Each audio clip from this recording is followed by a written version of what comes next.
La fin des choses. Ce chapitre contient 2 tableaux qui se rapportent à la consommation du règne de Dieu. Celui du jour de l'Éternel comme jugement des adversaires de ce règne, versets 1 à 17. Celui de l'établissement de l'état de choses parfait, de la transformation de la terre sainte et du peuple de Dieu, à la suite du jugement des païens, versets 18 à 21. Le premier morceau expose d'abord les motifs du jugement, verset 1 a, émoticône n'en croyant pas ses yeux, puis décrit le jugement lui-même, versets 9 à 17. Verset 1. Verset 1 à 8. C'est ici l'acte d'accusation dressé contre les ennemis du règne de Dieu. Ces considérants de la sentence sont présentés sous la couleur des circonstances qui avaient précédé le moment où Joël prononça cet oracle. Quelque lointaine que soit la portée des discours prophétiques, ils se rattachent toujours aux faits les plus rapprochés de la vie du prophète. En ces jours, ceux de l'envoi du Saint-Esprit, qui, en conduisant le peuple de Dieu à l'accomplissement de sa destination, prépare la suprême manifestation de la haine de ses adversaires. L'expression « en ce temps » n'est pas une répétition de « en ces jours », elle se lie étroitement au mot suivant « où je ramènerai ». Je ramènerai les captifs. Il s'agit évidemment de ceux dont parle Joël dans les versets suivants, qui avaient été faits prisonniers et vendus à des peuples éloignés, par les Phéniciens, les Philistins et les Édomites. Comparez 2 Chroniques 21.16-17. Voir verset 6, note. Mais si l'on se rappelle qu'il s'agit dans ce paragraphe du jugement général des païens qui aura lieu après l'envoi du Saint-Esprit, on reconnaîtra qu'aux yeux du prophète les nombreuses incursions dont Jude avait souffert jusqu'à son temps se confondent avec toutes les déportations futures, dont ce même peuple sera la victime jusqu'à la fin. Comparez Lévitique 26.33-35, Deutéronome 28.36-37, Deutéronome 28.41. Verset 2. J'assemblerai les nations. Pour leur arracher leurs captifs, il faut qu'elles soient vaincues et pour qu'elles soient vaincues, il faut qu'elles se soulèvent. Si donc elles croient agir spontanément, elles se trompent, elles ne font qu'accomplir les secrètes volontés de Dieu. La vallée de Japheth. Ce nom n'est mentionné que dans ce verset et au verset 12. Nous constatons seulement que depuis les temps d'Eusèbe et de Jérôme, 9e siècle après Jésus-Christ, on l'applique à la partie de la vallée du Cédron située à l'est de Jérusalem, entre la colline du Temple et la montagne des Oliviers. On appelle également encore aujourd'hui tombeau de Japheth un monument tumulaire qui se trouve dans cette vallée sur le versant de la montagne des Oliviers, lors même que, d'après 2 Chroniques 21.1, ce roi doit avoir été enseveli dans la cité de David, à l'ouest de la colline du Temple. L'on ne conçoit pas bien comment une armée innombrable, comme celle que suppose le tableau de Joël, pourrait se trouver réunie dans un espace aussi étroit que cette vallée du Cédron au pied du temple. Le mot dont se sert Joël, Émec, désigne d'ailleurs non une gorge, mais une très large vallée. On pourrait penser avec quelques interprètes à la partie plus septentrionale de la vallée du Cédron, près de la source du torrent, à laquelle plusieurs appliquent le nom de vallée de la plaine, ou vallée royale, Genèse 14.17. Mais n'est-il pas plus probable que le prophète a formé lui-même le nom de vallée de Japheth, en faisant allusion à la vallée dans laquelle avait été détruite par l'Éternel l'armée des peuples du Midi qui, au temps de Japheth, avait fait irruption dans le pays, 2 Chroniques 20.16-17, et qui avait reçu dès lors le nom de vallée, Émec, de la bénédiction, à cause des cantiques de louange qu'avait fait retentir là le peuple si miraculeusement délivré, versets entre 22 et 26. Le prophète change ici le nom de vallée de bénédiction en celui de vallée de Japheth, non seulement en souvenir de ce qui s'était passé sous ce roi, mais aussi par allusion au sens de son nom, l'Éternel juge. C'est ainsi qu'il crée lui-même au verset 14 le nom de vallée de la décision.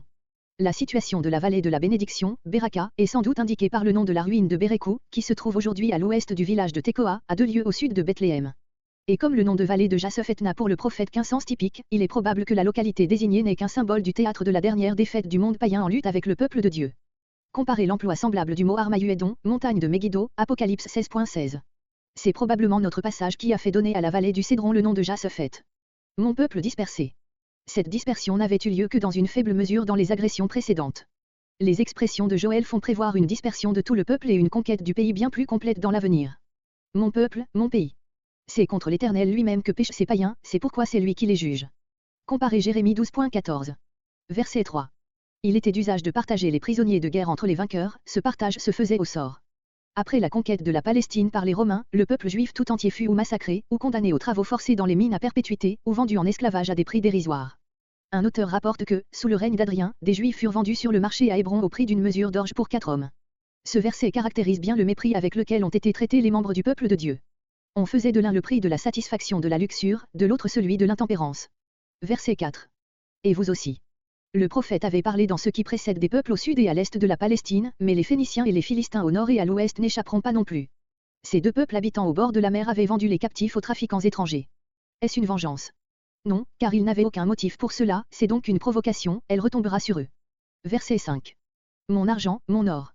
Ces expressions ne s'appliquent pas seulement à ceux qui l'ont pillé dans le temple de Dieu, 2 Chroniques 12.9, 2 Chroniques 36.7, 2 Chroniques 36.18, mais en général à ceux qui l'ont enlevé sur la terre d'Israël, qui est proprement celle de Dieu. Verset 6. Les Phéniciens s'entendaient avec les Arabes pillards pour leur acheter leurs prisonniers de guerre, dont ils faisaient trafic avec les Grecs, appelés ici Ioniens ou fils de Javan, les Grecs descendent de Javan d'après Genèse 10.2, Genèse 10.4.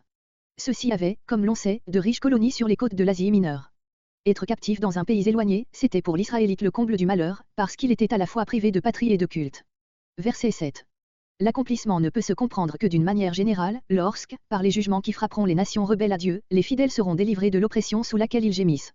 Cependant on peut citer comme accomplissement particulier le fait rapporté par Joseph, qu'Alexandre et ses successeurs rendirent plusieurs fois à la liberté à de nombreux juifs captifs en Grèce, Antiquité 13, 2 et 3. Faire lever, proprement réveiller. Verset 8. Expression figurée de l'idée de la rétribution. Verset 9. Versets 9 à 17. L'Éternel convoque, lui-même toutes les nations à la guerre finale contre son peuple, afin de pouvoir les juger toutes ensemble. On l'a dit, le mal doit arriver à son comble pour que le jugement intervienne. Voir ce qui est dit de Gag Ézéchiel 38.3, Ézéchiel 38.8, Ézéchiel 39.2, Ézéchiel 39.21 et de l'Antéchrist dans le Nouveau Testament. Verset 10. L'entraînement qui s'exerce sur le monde païen est tel que les paysans eux-mêmes abandonnent leurs champs et font de leurs instruments de labourage des armes de guerre, comparez la transformation inverse Ésaïe 2.4, Michée 4.3. Verset 11. Ô Éternel! Fais descendre. Courte invocation du prophète, interrompant ce tableau sinistre. En présence de cette multitude, l'Éternel ne ferait-il pas avancer ses braves? Descendre, deux mots prouvent qu'il s'agit d'une armée céleste, des légions d'anges dont parle Jésus, Matthieu 26.53. Comparez Josué 5.13-15, 2 Rois 6.17, Psaume 103.20-21, Daniel 10.13. Verset 12. Je siégerai, comme un juge sur son tribunal, allusion au nom de Jasophet, Dieu juge. Verset 13. Les ennemis qui s'avancent de toutes parts, pour gagner le lieu du rendez-vous que leur donne à leur insu l'Éternel, sont comparés à une moisson mûre qu'il est temps de faucher, à une cuve remplie de raisins qu'il est temps de fouler. Comparez Ésaïe 63.16, Apocalypse 14.14-20, Apocalypse 19.15-18. Verset 14. Vallée de la décision. C'est l'expression, sous une forme locale, de ce grand acte de jugement par lequel Dieu décidera entre ceux qui, dans cette crise suprême, ont pris parti pour ou contre lui. Verset 15. La nature elle-même s'associe à cet acte solennel, voir Joël 2.10. Le jugement n'est pas décrit. Le rideau se tire sur la scène de destruction.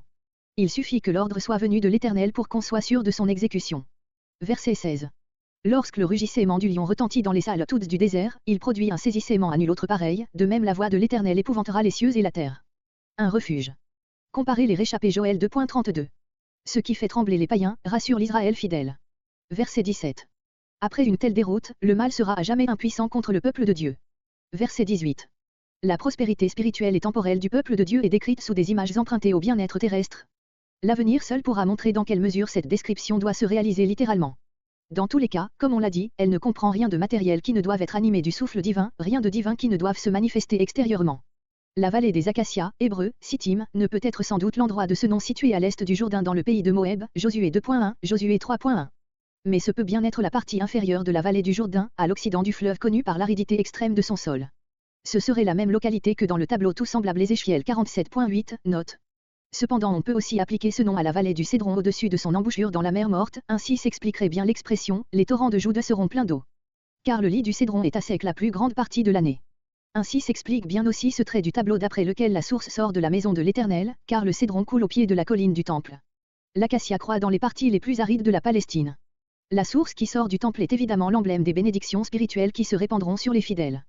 Comparez la belle description d'Ézéchiel, chapitre 47, qui est à la parole de Joël ce que le tableau est au croquis, ainsi que les développements nouveaux donnés à la même image Zacharie 14.8 et Apocalypse 22.12. Cette grâce spirituelle aura naturellement pour effet les bénédictions temporelles. Verset 19. Tandis que les parties les plus stériles du territoire de Juda sont fertilisées par la source sortant du temple, l'Égypte, ce pays arrosé avec tant d'art par les hommes, est privé de sa fécondité et les pâturages, un désert, d'Édom sont désolés. Ces deux pays sont désignés, comme patrie des deux peuples qui venaient de jouer le rôle le plus hostile envers le peuple d'Israël. Pour Édom, voir Abdia, Ésaïe, chapitre 24. Pour l'Égypte, 1 Roi 14.25-26 et 2 Chroniques 12.2-9. À cause de la violence. Cette désolation est le châtiment du traitement des fils de Juda, dont ils ont tué une partie et vendu l'autre, verset 6. On pourrait traduire, des fils de Juda dont ils ont versé le sang dans leur propre pays, celui d'Édom et celui d'Égypte, mais il est plus naturel et plus conforme au verset 21 de penser au pays de Juda, sur le sol duquel ils avaient répandu le sang de ses habitants. Comme la prospérité de Juda, verset 18, figure celle du peuple de Dieu à la fin des temps, de même la désolation de l'Égypte et d'Édom représente le sort final du monde ennemi de Dieu. La vaste intuition de la justice divine, jusque dans ses plus lointaines applications, se présente à l'œil du prophète sous des formes empruntées aux circonstances récentes de son temps. Il en est de même dans les deux versets suivants, qui dépeignent le bonheur final du peuple de Dieu. Verset 20.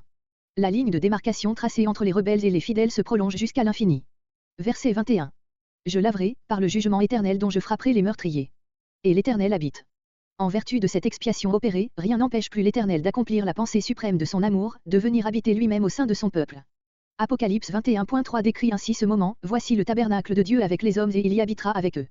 C'est le règne de Dieu parfaitement réalisé, à la suite du jugement définitif. Conclusion. Aucun prophète ne part d'un fait aussi particulier et en apparence aussi insignifiant que Joël pour s'élever à des vues plus générales, une plaie de sauterelle, une sécheresse, voici son point de départ. À l'occasion de cette circonstance vulgaire contempler la lumière d'en haut, les plus hautes pensées de Dieu lui sont dévoilées. La nature n'est pas une machine obéissant à une loi aveugle, c'est un instrument préparé et manié par le Créateur, en vue de son règne parmi les hommes. Chaque fléau, comme en général chaque souffrance particulière, est un avertissement qui doit mettre l'homme en face du jugement final, de la journée de l'Éternel. Si, placé dans cette position sérieuse, entre le châtiment actuel et le jugement futur, l'homme rentre en lui-même, s'humilie et en appelle sincèrement de la justice à la grâce, non seulement Dieu le délivre du mal présent et éloigne de lui le châtiment à venir, mais à l'occasion de ce retour à lui, il lui fait part des plus précieux de ses dons et l'élève à une vie nouvelle.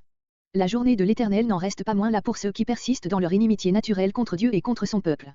Une dernière agression de ces rebelles amènera leur ruine éternelle, tandis que les fidèles, ceux d'Israël et ceux des autres peuples qui auront accepté l'appel divin, habitant dans un jardin de Dieu deviendront eux-mêmes sa vivante demeure.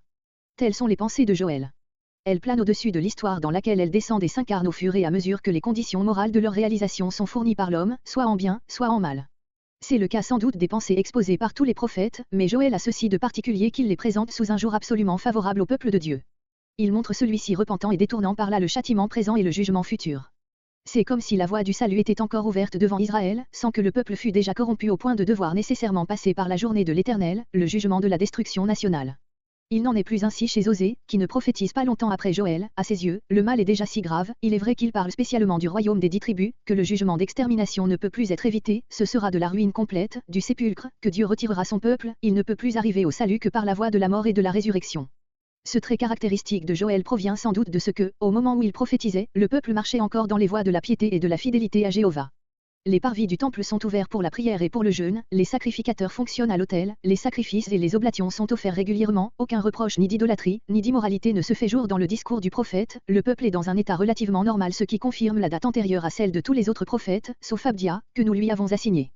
De l'avenir messianique, un seul trait ressort d'une manière saillante et propre à Joël, c'est la promesse de l'envoi du Saint-Esprit qui fera du peuple entier un peuple de prophètes.